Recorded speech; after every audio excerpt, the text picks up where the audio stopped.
Where We're From highlights the rich textures, histories, and experiences of the Asian, Pacific Islander, and Desi American community. Each episode is produced by students at San Jose State University. Hi, I'm Jenica. I'm Jaron. I'm Aiden. I'm Harry. And I'm Delilah, and we are the Avengers. Today's episode is called From Pandemic to Panic: COVID and the Rise in Anti-Asian Racism. We will focus on COVID-19, which was a global pandemic that caused much harm. It was more than just an illness. The effects were not just related to health, but also deeply intertwined with issues of racism, discrimination, and economic hardship. To start, how did COVID-19 become racialized, particularly against Asians and Asian Americans? As we know, the Asian American community went through a huge surge of discrimination. Let's first look at a few examples. From the Pew Research Center, as of 2021, 1/3 of Asian Americans said they feared someone might threaten or physically attack them. In addition, English-speaking Asian adults in 2022 were also more likely than other racial or ethnic groups to say that they had changed their daily routines due to concerns they might be threatened or attacked. What are your thoughts on these collected data? Personally, I hate to hear that anyone, especially someone from my own community, was so afraid that they had to change their everyday routines. Now let's move on. Why did the start of COVID-19 become racialized against Asian Americans? To build on Jaren's point, the fact that COVID-19 was first reported in Wuhan, China, has led many political leaders to place blame on Asian communities. As a result, a significant number of Asian Americans report feeling unsafe, which is 50%, which is a lot of people. They often say that they feel unsafe in public due to their race or ethnicity, while only 12% say they never feel unsafe. Furthermore, 81% believe violence against the Asian American community is on the rise, and 73% feel it possesses a greater threat now than it did before the pandemic.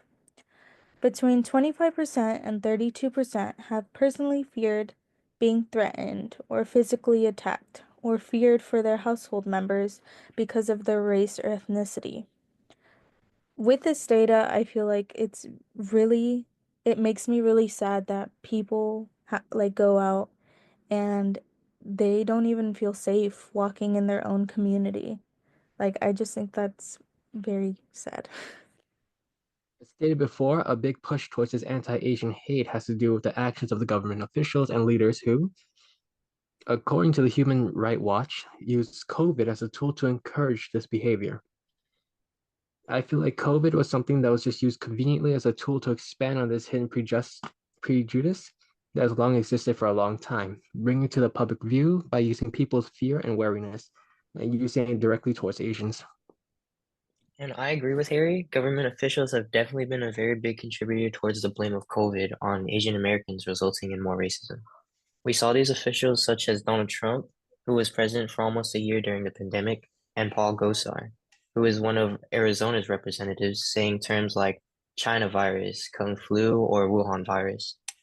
They're both part of the Republican Party and added more fuel to the party's bad views on immigrants, which of course led to racist views on Asian Americans in general. Moving on to our second question, how did terms like China virus or Wuhan flu spread, and what impact did they have on public perception?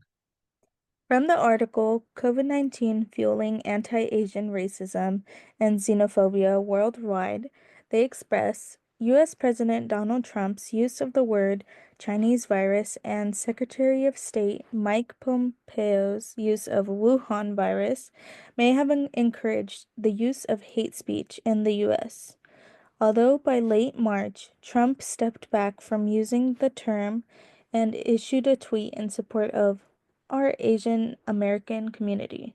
he has not directed any specific governmental response towards protecting Asians and people of Asian descent.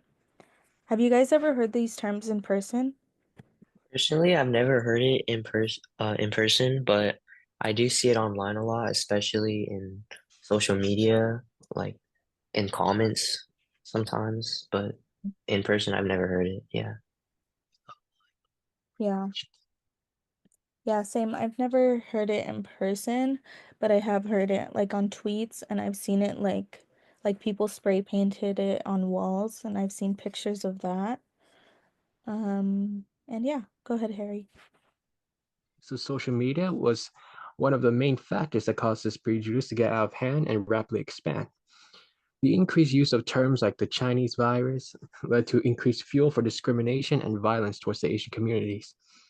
These terms or slangs may be used by people who don't even know what they even mean, but the harm they cause will still contribute to a larger cult of hate and ignorance, especially by the younger audience who will grow up with these terms and internalize harmful stereotypes.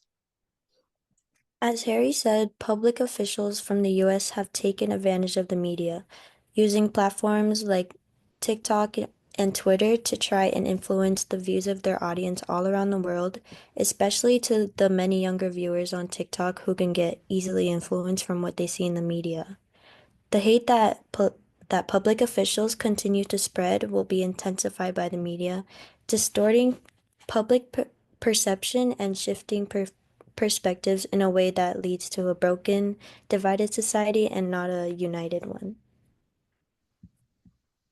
Moving on to our third talking point. How did Asian communities and allies respond to the rise in hate crimes? Or were there any organizations or campaigns that helped protect or support Asian people during this time? There's a website called Stop AAPI Hate, which was created especially to respond to this rise of Asian hate. This website was made to document the rise of Asian hate and the experience of the victims of this rise to inform others of this growing problem while spreading awareness to help search for solutions against this. They, along with other organizations, fight for many changes, such as challenging to stop the misconceptions that people have and for policy changes. From the same article Delilah mentioned earlier, the author recognizes how the government leaders have directly and indirectly encouraged hate crimes. But the UN committee, who oversees the International Convention on Eliminating Racial Discrimination, has recommended that the government adopts national action plans against racial discrimination. They suggest plans should contain specific approaches to combat racism, changing the systemically racist policies into public messaging and education about racism in the US instead.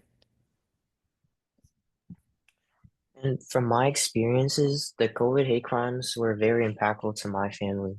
It resulted in not just my family, but the Lao community in the San Pablo and Richmond area staying in groups outside and never staying alone in public. After news spread of all the hate crimes happening, especially with a lot in the Bay Area, the women and elderly in my family would either go outside with men or in a big enough group to feel safe. And this shouldn't have happened at all.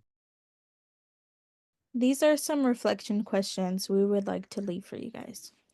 Have you caught yourself making assumptions about someone based on their race during the pandemic or seen others do it? How can you show up as an ally when another community is being targeted? And lastly, what's one small action you can take this week to challenge racism in your conversations, community, or social media feed? Well, thank you all for listening to this episode of From Pandemic to Panic, COVID and the Rise in Anti-Asian Racism. We hope it left you with new insights, a deeper understanding of how words can shape reality, and the role we play in standing up against hate. Take care. Thank you. Thank you.